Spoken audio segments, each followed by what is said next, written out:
Spencer Strider, Christian Javier, and Taylor Ward were all early season league winning pickups last season. What players are on the path to do the same this year? We'll discuss that and more on today's action-packed episode of Locked On Fantasy Baseball.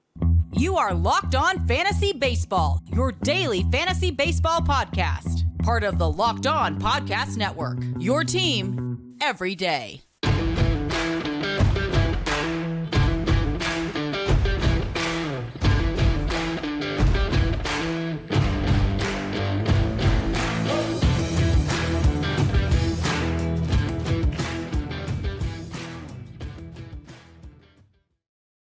Hello, fantasy baseball fanatics, and welcome to the Locked On Fantasy Baseball podcast, brought to you by the Locked On Sports Network, your team every day. As always, we're your number one source for fantasy baseball knowledge, and thank you for making us your first listen each and every day. I'm your host, Dominic Martino, here as always with my co-host, my brother, Matthew Ane. Yo, be glad it's not me as the only host today. You can find us on all social media platforms and podcasting apps. Just search for Locked On Fantasy Baseball and we'll be there. If you listen on Apple, Spotify, or anywhere that allows ratings and reviews, we ask if you give us a little 5-star rating and write a little review. It goes a long way to help the outreach of the podcast. Also, if you're watching on YouTube and you haven't already, hit that little subscribe button. It will notify you every time we drop a new episode. And also, please be sure to like the episode and throw a little comment because we love to talk fantasy baseball with you. And guys, we're so close. You guys have been absolutely doing it for us, and we truly appreciate every single fan, and especially those who have shared the podcast over the past few weeks, few months. It's really helped us grow. We are about 100 subscribers away on YouTube from that glorious 1,000 mark, and if you guys can help us make that final push, it truly goes a long way, and we are appreciated, and we got a lot of giveaways and cool, fun stuff coming up this season, so make sure you are locked in with us, right? So on today's episode, Matt and I have a fun one for you guys. It is a watch list episode pretty much. So these are guys that are under 50% owned that you need to get on your watch list, or if you unfortunately have been, already buried by the injury bug or bitten by the injury bug for, better terminology there. These might be guys you can get on your team that might have some upside. So I know Matt's got a really, really good one to hit with first. So Matt, my brother, take it away. Yeah, I mean, bro, I feel like so far this spring training has been like the West Nile virus. It's just been eaten away. And I'm just choking on all on all those sprayings over my house. It's actually ridiculous. If you don't know what I'm talking about, you're not from New York, and I'm sorry. Yeah. Growing up, I thought I was going to have a third eye come out of my left butt cheek. But let's get into this. All right, let's talk about Mr. James Outman. Thanks, Tom. Sorry, it's all good. Don't let it happen again. Mr. Outman is actually an interesting pickup. So not even a pickup, right? He's an interesting watch because we got to see what he's going to do. One, he's on the Dodgers and he's 7% owned, which means you don't have to rush out there unless you have another listener of the Locked On podcast in your league to compete for him. Because quite honestly, he did have quite a decent showing when he did come up for a short little stint, but his minor league career in the 2022 season was phenomenal too. I'm going to read off both. So when he got called up, he had about 13 at-bats. He had 6 runs and 6 hits, 2 doubles, a home run, 3 ribs, 2 walks, 7 strikeouts, and batted a .462. Now, that's great numbers, especially for first shot at the bigs, especially with a 1.409 OPS. Solid numbers. It's great numbers. Now, you look at what he did in the minors right before he got called up, and he had 473 at-bats. He had 101 runs. He had 31 doubles, 7 triples, 31 home runs, 106 ribs, 13 stolen bases. And he's like this typical, prototypical power hitter. You strike out way higher at 29% at 152 to 473 at-bats with only 70 walks, and he still batted .294. So the guy can get the job done with this grand total of a season of OPS at .978. He is looking to be a solid contributor this year if he keeps this up, because not only is he doing that, but now let's talk about his spring, what he's doing this year. what is backing up and why I'm saying, hey, keep an eye out for this kid, because he might be the week one run to the waiver wire pickup this week, week one, right? This spring, 50 at-bats, 7 runs, 15 hits, 4 doubles, a triple, 3 bombskis, 11 ribbies, 7 walks, 16 strikeouts, and batting 300 with a 990 OPS. Okay, the guy's got solid numbers. Okay, I'm not saying run out there and go get him unless you're missing power. This may be a power boost. If you got guys dropping like flies, like I do, unfortunately, catching that West Nile, please, then he might be an option for you. Definitely keep an eye out and at least drop him on your watch list, because, hey, next week may be the time to scoop him up. We'll see. James Outman may be your guy. Yeah, man, I'm actually loving what I'm seeing from James Outman so far. Right now, Outman is only 7% owned on Yahoo. So once again, as Matt mentioned, I'm going to reiterate here is, if you're hurt right now, or even if you need an outfielder, because I know outfield is super thin. If you're in a an only league or 5 outfielder league, and Outman's available, which he is in 93% of leagues right now, go out there and scoop them up. It's not going to be 7% heading, into week 2 or, week 3. So this is the time to make the move. If you're in a shallower league, just throw him on the watch list and see what happens. But the Dodgers look like they're giving Outman the shot. He's officially made the roster. He's going to be playing that outfield. So definitely, give James Outman the shot. But let's move on to a former Dodger here, and somebody who the Dodgers kind of dodgered. Let's hope they don't do the same with Outman, and it's Joc Pederson. Now, I can't understand why Joc Pederson is so being looked down upon this year. He actually had a solid year last year. Last year, Joc Pederson, 380 at-bats, 57 runs, 23 bombs, 70 RBIs, 3 steals at 274. And he's only 48% owned on Yahoo right now. That's, once again, we're talking about Joc Pederson there. He's going to be one of the only threats out there in San Francisco this year. They don't really have too much of a great team. But with outfield being so thin, I think Pederson is definitely somebody you should, star up, throw on that watch list. Once again, you can add him if you need a little bit of power, a decent batting average. And Joc's actually showing a different side of himself coming into, his later years. He's going to be 30, or he is 31 for this year. And so far in spring trading, Joc Pederson, 9 games, 23 at-bats, 2 runs, 7 hits, a double, a home run, 3 RBIs, a stolen base. And this is what I like to see, though. 4 walks, 6 strikeouts, and he's hitting .304. He's looked very disciplined at the plate so far this spring. I think Joc Pederson should be closer to 60, 70% owned and get on that before, that 48 does turn into that 60 or 70. And just remember, we told you here first, get a little Joc Pederson on your team for this year. Yeah, buddy. I mean, Joc right now, too, unfortunately, is a little day-to-day with a lower back tightness, which means you may see him being dropped, which is a good thing, because then if you do need that surge of power, which Joc can do for you, he may be worth an ad or at least a speculative watch right now and see what can happen. But I think that's enough of Joc Pederson. And before we move on to talk about these rest of these great names that you need to watch, these days, every new potential hire can feel like high stakes wager for your small business. You want to be sure 100% certain that you have the access to the best qualified candidates available. That's why you have to check out locked LinkedIn Jobs. LinkedIn Jobs help you find the right people for your team faster and for free. It's super easy to create free job posts on LinkedIn. Simple tools like screening questions make it easy to focus on candidates with just the right skills and experience, so you can quickly prioritize who you like to interview and hire. Small businesses rate LinkedIn Jobs #1 in delivering quality hires versus leading competitors. LinkedIn Jobs helps you find the qualified candidates you want to talk to faster. Post your job for free at linkedin.com/LockedOnMLB. That's linkedin.com/LockedOnMLB to post your job for free. Terms and conditions may apply. All right, guys. So, like I promised, we're going to talk about more dudes here, and that's Mr. Mike Soroka. We mentioned him. Well, I mentioned him yesterday on my little solo John, and I think he's definitely somebody that you need to watch. If you haven't heard of Mike Soroka, which means you're probably new to fantasy baseball, then let me introduce you to Mike Soroka.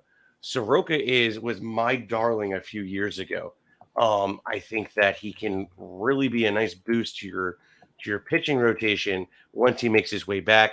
Unfortunately, he had about like 2 setbacks with an Achilles, which was so depressing to me because he was so good.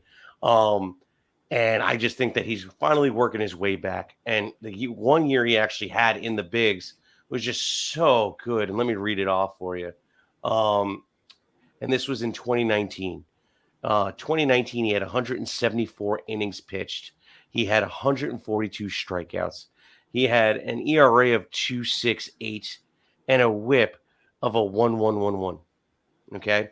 He is somebody that a lot of comps came to as the Max Scherzer, the potential, because I don't know if you remember what they were talking about, but Max Scherzer early in his career did not strike out a lot of guys, but the velo was there and he didn't give up a lot of balls. And then after he kind of grew up a little bit, the power started to come in, the velo started to tick up, and he started striking out everybody. Now, I'm not saying Soroka could be that, but he may be able to build up that and start being a K per 9 guy is pretty much where I'm going, and see how he can adjust into his man body and see if he can stay healthy. I don't think the Achilles was anything of that would put him in a phalanges category. Unfortunately, it's just a hard injury to come back from. Right now, it looks like he's going to miss the first of 3 to 4 starts through the rotation. And we'll see where it takes us. I think Mike Soroka is definitely at least a watch, if not an ad, as it gets closer to his return date. So definitely keep an eye on Mike Soroka. Well, I don't know, Matt. I don't know how much I necessarily agree with the Max Scherzer comp, but Soroka has some upside. My comp, who I would comp him to, is more of like a Kyle Hendricks type, to where I don't think Soroka has the strikeout upside. I think it's more of he's got, he'll be a solid ERA guy when he comes back. Hopefully, I could see like a 3.3, 3.4 ERA, probably under that strikeout per 9, and hopefully a solid WHIP. Let me just check this real quick. Yeah, he always put up a decent WHIP in the minors, so the control looks pretty solid. But he'll win a lot of games is the thing. If the Braves let him go deeper into starts, which I'm not sure how much they're going to do that. Maybe towards the end of the year you'll see Soroka pick up a nice few wins once he catches his stride. But now is the time that you want to get him on your watch list or throw him at the end of your bench if you have like really deep benches or NA spots that are available and stuff like that. Throw him on there because he does have a lot of upside. Very, very high upside. Matt read you off that monster All-Star 2019 for him. And, people may be getting a little fatigued with Soroka. But he's still only 25 years old. So the thing is that there's still a chance for him to rebound and, show us that old Mike Soroka that we all loved back in 2019. And he's always been pretty solid in the minors as well. So I think Soroka is definitely somebody. You go over to the watch list. You don't add him right now. You throw the star on him. And when you see that he's building up and he's getting closer, that's when you go and you make the move probably like a week before he's going to, make his debut there for the Braves. So once again, we'll keep you posted on, everything Mike Soroka, and we'll let you know real quick. Actually, he's 13% owned on Yahoo, so he's available in quite a bit of leagues right now. Now, next guy up is somebody that Matt and I, we did a little tease on him the other day. We did a little tease on him, but now let's give you the full-blown breakdown, and it's Gabriel Moreno. He goes over to the Diamondbacks in that Dalton Varsho trade, and it's kind of looking like that the Diamondbacks are making out in this one because you know what? They didn't want to extend Varsho. They didn't have the money, to do all that. Yeah, he's really not catching as much anymore. And they go out there and they get a top high-end prospect in Gabriel Moreno. And the thing with Moreno is the question was, is he going to be able to translate and hit for power? How about 3 home runs in 10 games for Mr. Gabriel Moreno? 27 at-bats, 7 runs, 10 hits, a double, 4 RBIs, 3 walks to 4 strikeouts, and he's hitting 370 this spring. Gabriel Moreno will go out there and hit over 300 this year. He's just such a disciplined hitter. He sees the ball so well. He doesn't swing at garbage, and the stuff he does swing at, he usually puts it in play. I think especially with no shift this year, Moreno's going to shine. Last year, as a 22-year-old, Moreno played 25 games in Toronto. It was 69 at-bats, 10 runs, 22 hits, a double, a home run, 7 RBIs, 4 walks, 8 strikeouts, and he hit 319. And all through his minor league career, I'm going to read you off, from the time he was 18, .359 batting average, .280 batting average, .367 batting average, .315 batting average. This is what Gabriel Moreno does. I just think, if you waited on catcher and you didn't wind up with somebody that you necessarily like, Gabriel Moreno's 30% owned on Yahoo, and that's atrocious, especially if you're in a 2-catcher league and he's somehow still out there. I feel like this is more of a pause the episode, go pick him up moment. And if you don't need the catcher and he's in your leagues, just throw him on the watch list, because catchers get hurt fairly often, and I think Moreno is somebody that's in for a big breakout year and somewhere in the middle of that Diamondbacks lineup. Yeah, absolutely. I mean, Moreno also doesn't have competition there anymore either. Kelly went down, so they actually speeded up his timetable on when he was going to return because he had a hand injury. So now he pretty much is going to be a full-time role as the catcher. And I think he's going to have almost everyday playing time, if not everyday playing time, being that he's a young dude. Yeah. So there's potential for serious upside for Moreno. I truly am high on him. I drafted him as my catcher 1 in the other league, so I was like, screw it. He got Kelly's down. I got this. Yeah, Kelly fractured his forearm, so he's going to be out quite a while. Just wanted to throw that out there. Yep, and he probably ain't getting his job back either. Oh, yeah, definitely not. All right, let's talk about another Diamondback here. And this one, you guys are probably going to look at me like I'm cross-eyed, but Kyle Lewis. Kyle Lewis has had an amazing spring, in my opinion, especially for a guy that we completely counted out because last year was just pitiful and he couldn't stay healthy. In 56 at-bats, he had 6 runs, 3 home runs, 5 ribs, and he batted 143. Really, meh. I mean, it is what it is. But this spring, I feel like there's a resurgence. Maybe he no longer feels the pressure of, I don't know, Mr. Julio Rodriguez scratching on his back to take his spot.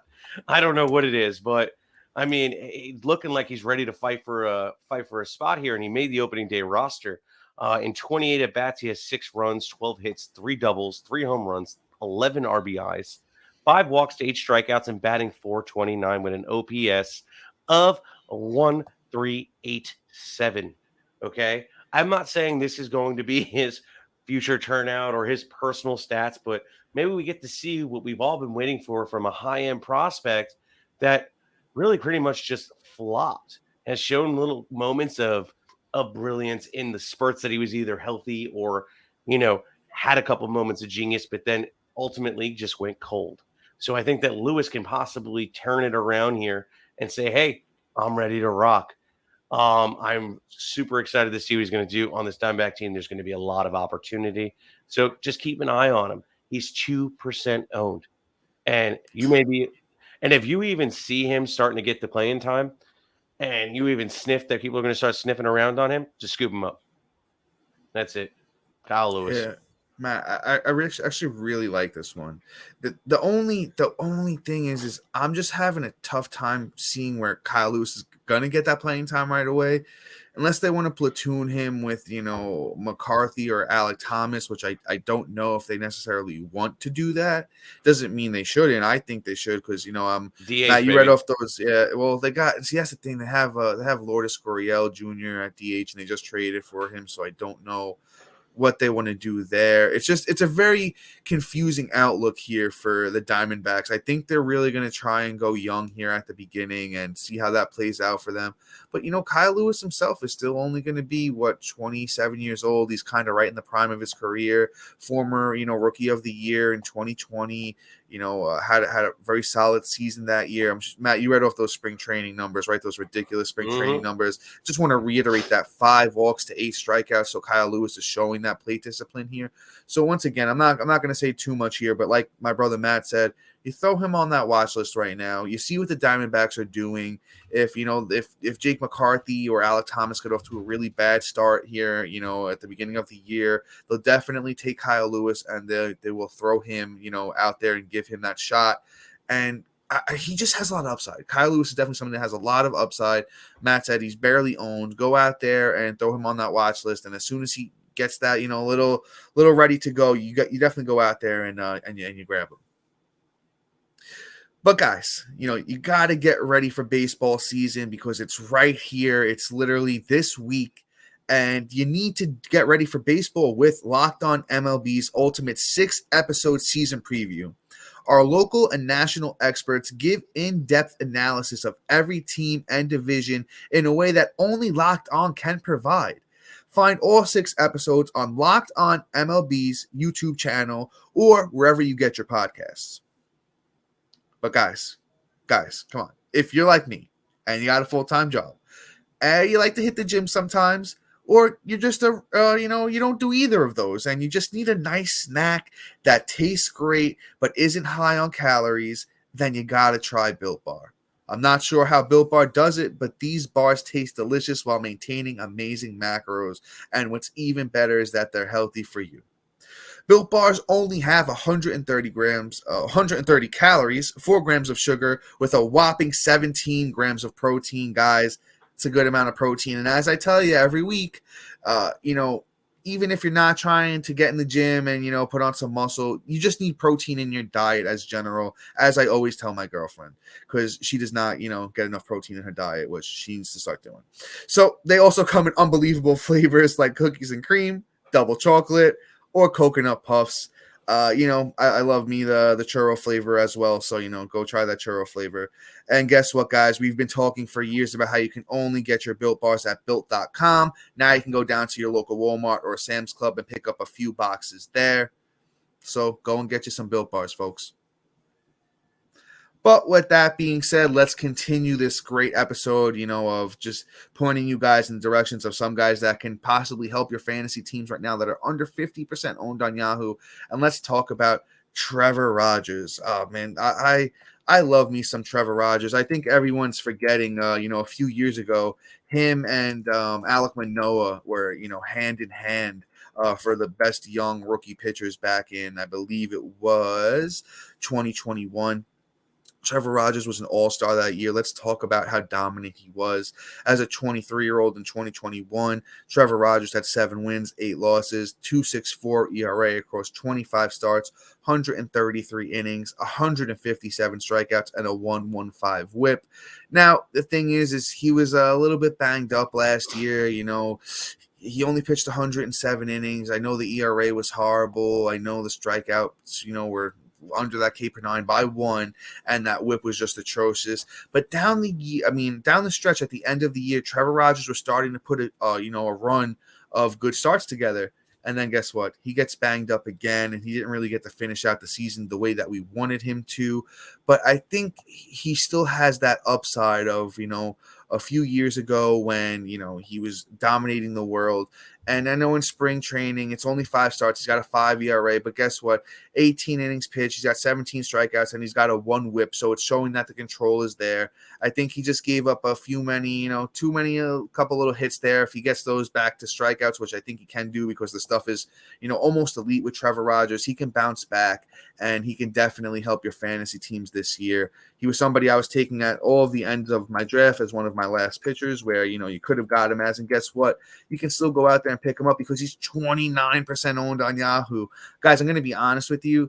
This is probably one of my favorite guys from today's episode, and you need to go out there and at least minimum throw him on your watch list. Don't forget, he's got Sandy Alcantara there. He's got Eddie Cabrera. He's got a whole bunch of Jesus Luzardo, a bunch of good pitchers on that staff, and I'm sure they all talk and share information with one another. And if you're getting to learn from one of the best pitchers in the league, Sandy Alcantara, that can't hurt you. So Trevor Rogers, I'm big on him this year, guys. Definitely somebody you want to take a look at. Yeah, absolutely. And everybody's got to remember, too, pitchers go through things. And with them being banged up or, not getting things done right early in the season, it messes with them. But you can't forget, he's also only 1 year removed from having that incredible season in 2021, why he was getting drafted as a top 25 pitcher last year. Hence why he was such a big bust and why everybody's kind of like, oh, no. Now he's like the last pick of the draft, which if you're smart, like Dom's saying, you're looking at him or you're scooping him up, or at least keeping on your watch list. He has a good start. For the first week, you consider picking him up, or at least pitch a ditch or ride the wave until he's hot. And then when he dies, they can drop him. It's all about pitching and ditching and seeing how you can manufacture each week in and out. So Trevor Rogers can help you get there. But enough about that. Let's talk about Mr. Graham Ashcraft.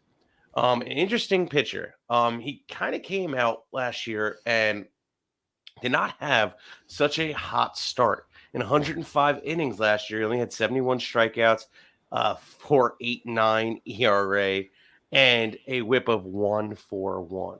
Now, I'm not really thrilled with those numbers, but Ashcraft was not this bad when he was in the minors.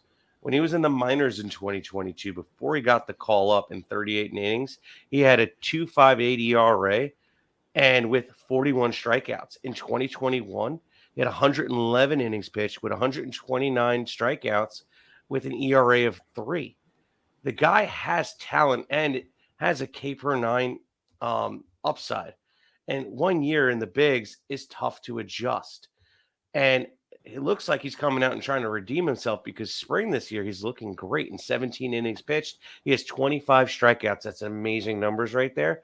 To boot, a 2.60 ERA and an 0.865 WHIP.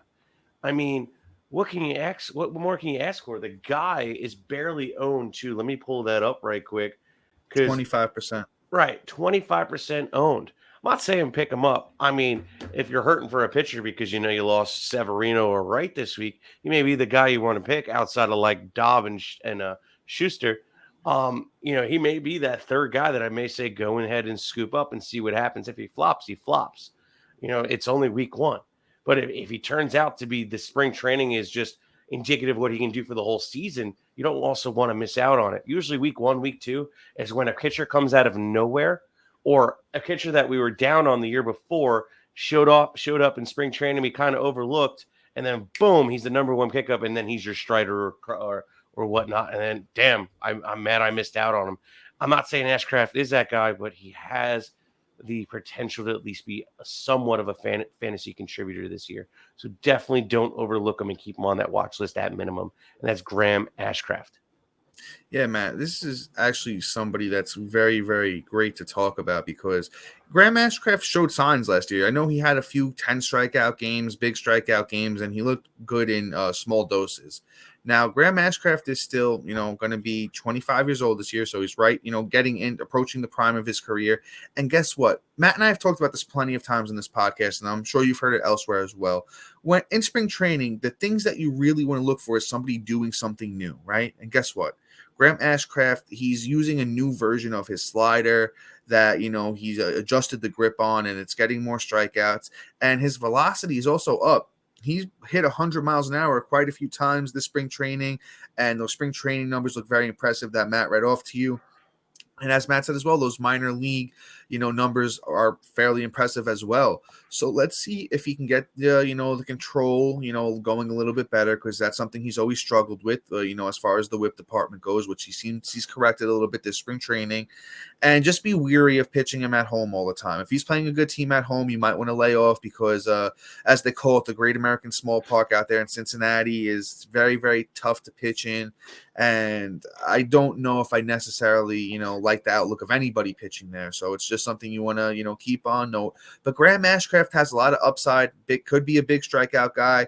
And, he does have the upside of, if everything goes right and you shake the crystal ball the right way, he has Spencer Strider tendencies. I'm not going to go out there and say that he can do that, but I could see the tendencies being similar to, a Spencer Strider or Christian Javier from last year if everything goes right for Graham Ashcraft. So, guys, we got one last name for you here, and it's somebody, that Matt and I talked about a little bit last year if you were here with us, and it's the big geef, Luis Rengifo. Now, Rengifo is pretty solid, man, and he's having a very good spring training so far. It's 12 games, 35 at-bats, 6 runs, 13 hits, 3 doubles, 3 bombs, 6 RBIs, a steal, and guess what? He's walked twice and struck out 4 times in the tune to a 371 batting average. The big geef is, 26 years old this year, and he had a strong showing in, pretty much, let's call it his second, almost full-time gig, because in 2019 he did play 108 games. But last year, Geef played 127 games, 489 at-bats, 45 runs. He had 22 doubles, 4 triples, 17 homers, 52 RBIs, 6 steals, and he actually had a 264 batting average. So I think Mr. Rengifo can definitely show us some stuff He was very good in the minors in 2022 as well with 24 games, 19 runs. He had 31 hits. 5 of those were doubles, 2 triples, 4 bombs, 15 RBIs, 2 steals, and he had 313. And so I think Luis Rengifo is going to give you some speed. He's got a little power in the bat. The batting average should be pretty solid. And I keep saying it, but that Angels team is just getting a little bit better. And I think, Ohtani and Trout are ready to make some noise over there in their division. And they picked up Renfroe. They got Brendan Drury. They got healthy Anthony Rendon in that lineup. So with Geef, he's also eligible at second, third, and short on Yahoo. He's 29% owned. He's that little Swiss Army knife. If you didn't get the Brendan Donovans or the DJ LeMayhews of the world, I think Rengifo is going to prove that he's going to be right up there with those guys this year. He's definitely Luis Rengifo's a name that I'm throwing on my watch list, if not adding him, to be honest with you. Yeah, I mean, the Geef could bring a lot of value. We'll see what happens. I don't know if I'm running to get him unless I'm like in a 15-man league or if you're playing in a corner infield and or just an infield slot, since he middle has of corner. Right. So he has second, short, and third. So he can really help you out in that kind of categories and really contribute from that, and you kind of move him in and out of there as a good bench player. So he could provide a nice benefit in those aspects. And in 15-man leagues, he should be drafted. If he's not, definitely scoop him up. I strongly consider it. But yeah, the Geef is Geef. Let's Geef on out of here, man. Let's get the Geef out of here. Yeah. So, guys, that's all for today. Please be sure to like, subscribe, comment, rate, and review. And if you haven't already, check out our website. Our website has a lot of good information about us. You get access to all of our episodes there. Hopefully, sooner than later, Matt and I will get to writing what we really want to do. Writing some little blurbs for you guys. We'll have a pickup list on there. We'll have a bunch of good information. So go check out the website. And thank you for making us your first listen each and every day. And you know what? Why not? Go make Locked On MLB your second listen each and every day. Locked On MLB has all that great baseball information that you're going to want to know, and they're getting geared up for the season as well. And guys, we will be back tomorrow. I think we're doing bold predictions. So, this is where we're going to go out on a limb and, put our stakes in the grass and let you guys know where we think there can be some, big opportunities to, get in on guys before they possibly break out. But guys, until tomorrow, see you. Peace.